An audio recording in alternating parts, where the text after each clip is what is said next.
Police আর তৃণমূল মিলিতভাবে বাইরে থেকে গুন্ডা এনে, চাকদার চাপড়া থেকে গুন্ডা এনে ভোটের আগের দিন বেছে বেছে হিন্দুদের বাড়ি ভেঙেছে, মেরেছে। আর ভোটের দিন দুপুরবেলা 12টা থেকে ব্যাপক তাণ্ডব হয়েছে, উল্টে ভোটারদেরকে পুলিশ গ্রেপ্তার করেছে। সেই দিন যেহেতু নির্বাচন বিধি ছিল, আমাদের ঢুকতে দেওয়া হয়নি। আমাদের ক্ষেত্রেই তো বিধি, ওদের ক্ষেত্রে বিধি চলে না। আমি এদের নিয়ে মহামান্য রাজ্যপালের কাছে গেছি, ভবিষ্যতে ইসিআই দিল্লিতেও নিয়ে যাব। আজকে এলাকাতে বাড়ি বাড়ি পায়রাডাঙ্গাতে পর্যবেক্ষণ করছে আমার সাথীদেরকে নিয়ে। তাদেরকে এই বার্তাটা দিতে এসেছি যে আমরা সাথে আছি। আর তাদের কাছে জানতে চেয়েছি যে এই লড়াই চলবে না সবাই আত্মসমর্পণ করে যাবেন। এখানকার সকলে বলেছেন মৃত্যু একবার হবে, দুবার মৃত্যু হয় না। আমরা এই স্বৈরাচারী মমতা ব্যানার্জির রাজত্বের অবসান করব। আর হিন্দুস্তানে থেকে হিন্দুদের ভোট দেওয়া হচ্ছে না, দিতে দিচ্ছে না।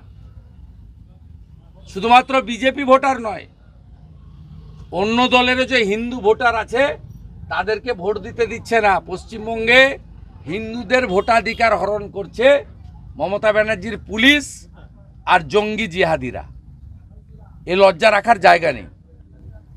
দাদা, এই জেলাতে কৃষ্ণনগর আজকে সকালবেলায় এক ব্যবসায়িক মাছ ব্যবসায়ীকে প্রকাশ্যে গুলি করেছে, সিসি ক্যামেরা ধরা পড়েছে। কি বলবেন? এই যে একদম প্রকাশ্যে গুলি, এ আবার নতুন কথার কি আছে? মেয়েদের চামড়া তুলে দিচ্ছে ধরে ধরে, মাছ ব্যবসায়ী আর কি।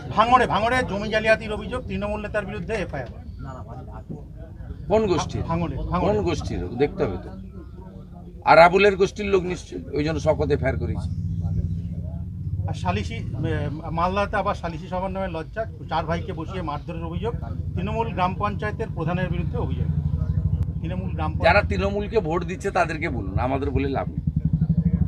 এগুলো শুনতে শুনতে দেখতে দেখতে চোখ আর কান দুটোই পচে গেছে বাবা। বলতে বলতে মুখ ব্যথা হয়ে গেছে। প্রত্যেকটা কর্মসূচির জন্য হাইকোর্টে যেতে হয়। সিএসসি দাম বাড়িয়েছে, প্রতিবাদ করতে চাই, সেটাও আমাকে আজকে হাইকোর্টে যেতে হয়েছে। হাইকোর্ট বলেছে 22 নয়, পুলিশের আপত্তি আছে, 26-এ করুন।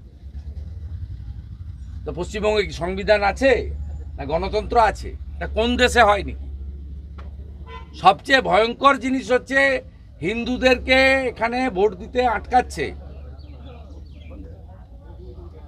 এই হিন্দুদের হোমল্যান্ডটা দিয়ে গেছিলেন ডক্টর শ্যামাপ্রসাদ মুখার্জি। আর কৃষ্ণনগরের রানীমা 17ই আগস্ট এখানে স্বাধীনতা দিবস হয়, তিনি নদিয়াকে ঢুকিয়ে দিয়ে গেছেন ভারতে 18ই আগস্ট। আমি কৃষ্ণগঞ্জে আসি, গতবারে হয়েছিল।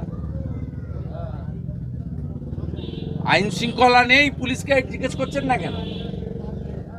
ভোটের লাইন থেকে ধরে নিয়ে যাচ্ছে পুলিশ।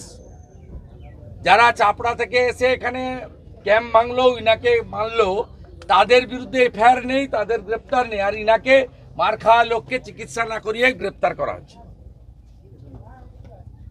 জঙ্গলের রাজত্ব বললে কম বলা হয়। এই জিনিস শেষ করতেই হবে, শেষ করতেই হবে।